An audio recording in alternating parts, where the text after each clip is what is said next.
you go. Moving up in the world, I suppose you could say. Well, let's talk about something else first. I've been weeding and mowing and everything for a lot of damn years.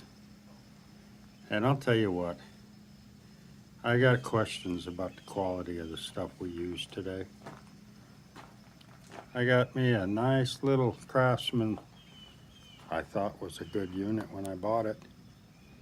Even had this spot where you could put a starter thing on it, you know. So I bought the starter thing. That thing broke like the second try. Yeah, could have been user error, but I doubt it. This thing will break your back. Now, I'm over 60, and pull starting this thing is a pain in the butt. So, my daughter bought a couple of electric weed eaters. Yeah, a couple, and a few batteries. And they work out pretty good. There they are over there. But they only last about 20 minutes on a charge. And they're only single string, and they don't really cut through the heavy stuff. So I decided that I'm going to try something else. I like the electric because it just press the button and away you go. This is supposed to be good for an hour. Let's hope so. Let's hope so. I'm going to find out. I'm going to run this thing, and we're going to see. Now, we also have several acres and a lot of fence line and a lot of inner fence lines because we have corrals for all of our goats and areas for the chickens, and those fences are overrun with weeds. Weed eater just doesn't work. So we decided to give this a shot. Now that is a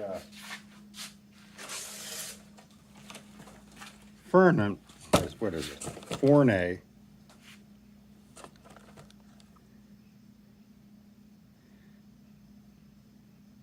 That's a weed blaster, that's for sure. I know people call them weed dragons and stuff, but I don't know if that's a trademark name or what. This is a Forney. Everything looks okay on it. They even give you a little striker here. But as you saw over there, I've got some welding background. And one of the comments I read in the review section for this was their striker is a pile of crap. Let's just pray to God that the valve that's controlling this thing ain't a piece of crap. I don't want to end up with a turbo torch in my hand, you know. This theory is simple. We're going to take this guy here, and we're going to take our 5-gallon tank and mount it to this, not mount it, but strap it to this dolly here. And that way I don't got to carry this dang tank around with me. We'll see if it works.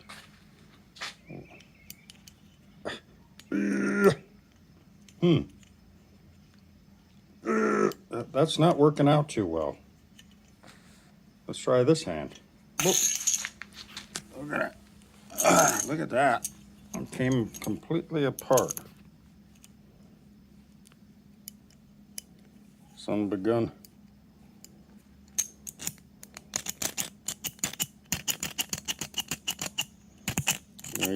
You can see it's not centered, so it's getting caught on the backside. So maybe after doing this several times,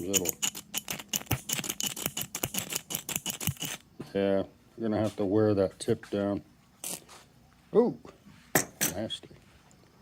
Well, I'm gonna keep you informed. We're gonna get this thing going. I'm not gonna review it, so to speak, because I haven't even unboxed it.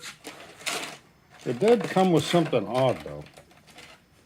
I've never seen this. This is, all my stuff is, my gas weed eaters, a 95, the two little electrics over there are 65s. And I got me a 105 pre-cut trimmer line. I don't know how long that'll last. I go through a parcel of this stuff real quick. But we're going to find out. Anything to make it easier, right? That's right. So we'll keep you informed. Hope for the best. Yeah, this was a little pricey, but we'll give it a shot, see how it works out. So what we're doing here is we're putting this together.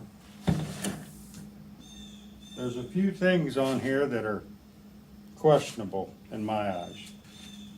First of all, when you're putting the handle on, you got to be real careful. This is kind of like a three-handed job, but you can do it. When you put this part together, the shaft comes in separate. You put the shaft together. This is actually the motor down here. There's a lot of weight on it, a lot of weight. The battery, I'll show you in a second, is quite large and heavy. It's a 6 amp hour battery. Now most of your garden variety screw guns and so forth, those batteries are about 1.5 amp hours. They don't last very long. This has a big, and that's what drew me to it, was the fact that it has a large battery. So hopefully it can run a lot longer. There's a few things I'm not sure about, but we'll find out as we go. Number one is there is no way to put a strap on this to kind of help you. You're 100% holding this thing up. Now, of course, you're holding it up down here, so it's a little different. There's no marking on where to put this handle, but as you can see, this bracket, you've got to be above it. If you go below it, you're a very tall, very long-armed person. Otherwise, you're stretching way out. My other question is here. We have these symbols right here for lock, the arrow and the arrow. In the book, they're telling you these two should be lined up. I don't see how you line these up. I've tried different methods to move them, and I can't see how they move. Now with this unit, you get this as well. A couple of plastic blades, which I've had very little success with in my time. And again, this is set up to replace this piece here, and it pops up in there, and you have to take all this off. So I'm wondering if this lock has something to do with that. Also, when you restring it, they give you this handle that fits on here so that you can turn this thing.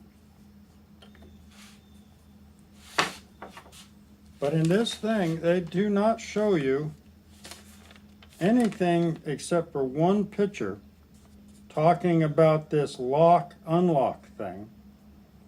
But it doesn't talk about the lock. It just shows you should have the arrows lined up. I've read the book. I don't see anywhere in here where they tell you anything about it. So that's the bad part. Now let's go over here for a second. And this is the battery pack right here. Yeah, there's been painting going on. This is a monster. This motor here has, this charger here has a cooling fan. It's got several indicators to tell you what's going on with the battery. And apparently this is supposed to last for approximately an hour. If you adjust the string on this unit, you can get it to supposedly last longer. Now, I don't know if that means more than an hour or if that means it's an hour. In other words, this little guy right here, this is the cutting edge to the string. So the string would stretch out. It's right now set up for a 17-inch cut. If you take this off and spin it around, It'll be a 15-inch cut, and it's supposed to last longer. The battery lasts longer, not the string. So I'm not sure exactly what's going on here with this. Again, I read everything. I guess I could go online and look, but I want to check something else first, so bear with me.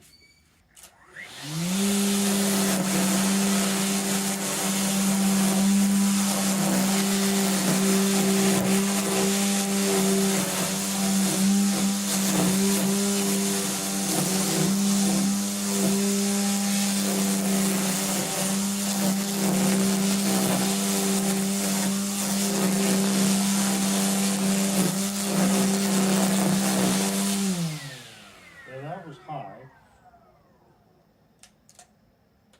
We're going to switch down to low.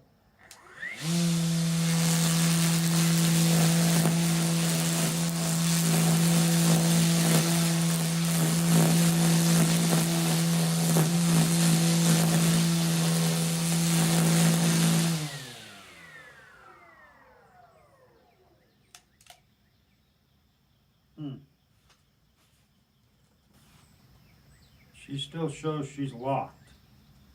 So I'm not 100% sure what's going on with that. All right, well, we're going to go ahead and make a run for it and see how long this battery lasts. I've got a few spots I need to go around and see how it works. It looks like it cuts pretty good. It sounds good.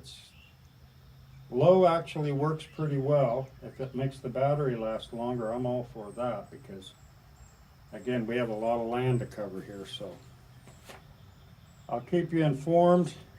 We're going to do this, and then we'll get you a little further down the road with what I think.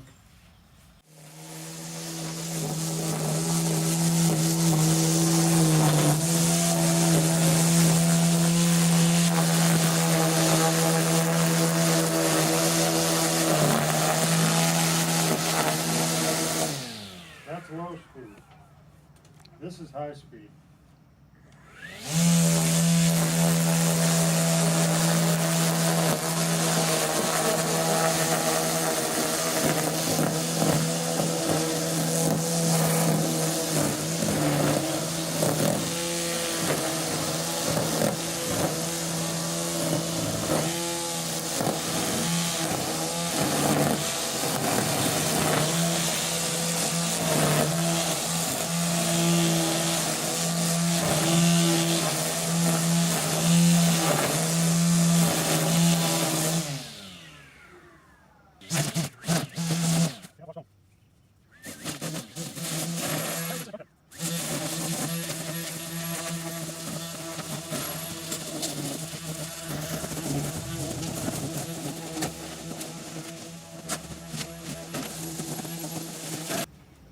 Alright, so we just drained the battery. I'm not going to tell you how long it ran because I personally don't know. I'm not going to check the battery life yet because I got to get used to this thing. And I'll tell you what, I've hauled around gas ones. Gas one, it's all heavy back here. This is heavy back here and heavy up there. And it just gets your arm real good right there. Now the thing is there's no collar, there's nothing to take some of the weight off like you do on a gas one. So you're fully carrying this heavy thing. And when she dies, she's dead. Complete dead, kaboom. Also the bump head is quite sensitive, which isn't good because every time you accidentally hit something and it bumps, it sends out more rope and there it goes. You just wasted whatever the ejection was. It cuts good, but you got to get real good control of this thing. As far as operations are concerned, I've yet to have to change, obviously, the string. I'm looking at how it's supposed to be done. I'm kind of thinking, well, this isn't as easy as it looks. But we won't know until we try. The bottom line on this thing is it's got tons of power. even on low it works great. I did a pass here on a low and then did a pass on a high, and I knew the battery was getting low because it didn't have that pickup that it did initially when you switch to high. But high wasn't necessary here. This is just grass. We're not cutting any sorghum or Johnson or anything heavy. If we do, then we have to switch over, and that's out in the front yard. So there was a few of them back here, but nothing major. On initial running of this thing, I'm disappointed in the fact that there's no strap. That's my biggest thing right now. The rest is getting control of it. It's just, it is bloody heavy. It is really heavy. It's nice to be able to just pull the trigger and go, and as you see, it's not going anywhere. That battery's dead. It cut great up until and it stopped. So we're going to throw this battery into the charger. We're going to time it, see how long it takes to charge a warm battery. It's not too bad. It's not really hot, but it is warm. Now that charger in there does have a cooling fan on it, so that ought to help. But yeah, I'm happy with the purchase. I'm going to figure out how to put a strap on this thing, and then I think we'll be golden. So it's a winner. No gas, no pull. It's great. It's great. Okay, so let's answer the two questions that I had in the beginning, now that I've gotten familiar with this unit. And that is the arrows. That would be these guys. This arrow here to this arrow here. Now, what that is that's the lock for this thing. You turn this, and you've got to hang on to the top piece and then turn this piece to get this arrow back over to here, and then this whole section comes off. Now you don't need to do that to put the string in though. That's only if you're changing heads, or if say your string broke and you need to get it out. Then you can take this top piece off, or like that plastic blade hookup. In order to put it on, you have to take off this bump head. Now, the other arrows are these arrows. So this arrow has to line up with these arrows. And when that's lined up, this line from here goes all the way through to here. So you cut your string into a 10-foot strip, and you take one end and you push it through until it pops out this side. Then you pull it out so that you got 5 feet on one side and 5 feet on the other side. Then you crank this knob while you're holding this bob head, and that will bring that string up. Every once in a while, stop and pull it on both sides at the same time. That'll get the slack out. I had it bind on me once because I didn't do that. But you can use that plastic handle too, that one that cranks. You can use that.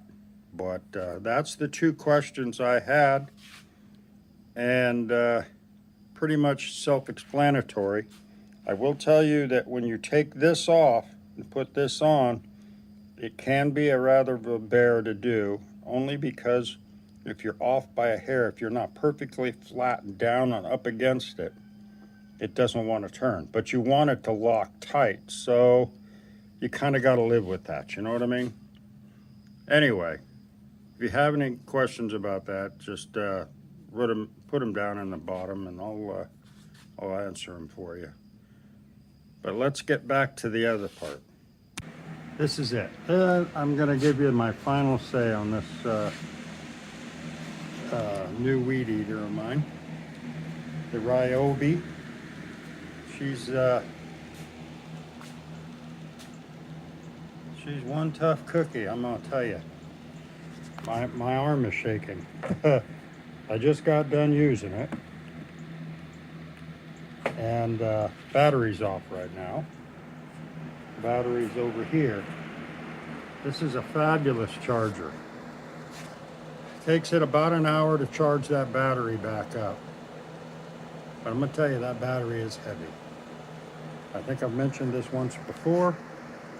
It's a tough cookie there to carry around. What I've done is I'm using a strap off of another weed eater that I have. There's no place to hook it, so I just basically put it right here. It's kind of a pain in the ass, but it helps a lot, cuts it down. This thing cuts through all kinds of grass. As long as you don't try to bury it in there, it'll go through some good Johnsons and some other thick grass, Sudan, whatever. And some heavy, almost bush style weeds. Timing, they claim that you can get away with about an hour cutting. Well, I don't think so. I did today, I did 46 minutes. And it was through heavy, thick, thin, whatever. I was playing the trigger. I had it on low. What I mean by that is there's a switch right here that goes from low to high. I had it back on low because it was still cutting through that grass pretty good. And I've tried it both ways. I've tried it high speed, and it's a lot better of a weed eater than, say, my little electrics that take, over there 20 minutes. But those are great for detail work. I still use them a lot for detail work. As far as the gas one's concerned, I haven't used that since I got this. Basically because every time I use it, I throw my back out trying to start it. So I've given up on it. And yeah, and besides, 45 minutes of weed eating for my arm is enough. It is shaking right now. So I would have to say I'm happy with this. If you gave me a category, most all your reviews say, 5 stars. It's the top of the line. I gotta say this is probably a 4, maybe even a 4.5. If they would have had some kind of strap on this thing, because like I said, it gets heavy. After you do it for a little while, your arm is just toast. I've tried balancing it and everything, but it doesn't work. So and that piece down there is heavy because that's where the motor is. All of this is wire up to that, and that's the battery core. And as you've seen over there, that's a heck of a battery. So yeah, it's tough. It's tough to carry, but it is a tough weed eater. Does a great job, and it's so nice just to trigger on, trigger off, and not worry about having to crank it again and push the little bulb and all that crap. And you know what I'm talking about if you've got a gas one. So I would say that that's a good 4.5 out of 5. That's my opinion. Now, some people have asked me what happened to the blowtorch. Blowtorch is laying right here. I don't know what's wrong with it. I have tried everything to make it work. I don't think it's this thing. I can't swear to it, but I haven't had time to really tear it apart and look at it. And I'm not one just to call the manufacturer and return stuff. I've used 2 separate tanks to try and make this thing work, and with exact same results on both tanks, which kind of tell me that it's not the tank. But I got somebody I know that's got another tank, and we're gonna try that as soon as I get some time. And when I do, I will get back to you on it. I really wish it did work, but at this point, I have to move on to the next project. So as far as rating, at this point, there is none. I hope this helps you in some way. Weed eaters can be a real pain in the butt. This one cost probably the most I've ever spent, and I really do like it. Of course, gas will always be on top of most people's list in farming situations because you can go on and on and on just by refilling the tank. And you've got large areas to do. But around a small homestead, this did almost half of the backyard. My backyard's huge. So it didn't do too bad, and that was through thick. So like I said, I hope this helps you. Like and subscribe. We'll bring you more as we go. And hey, good luck to y'all.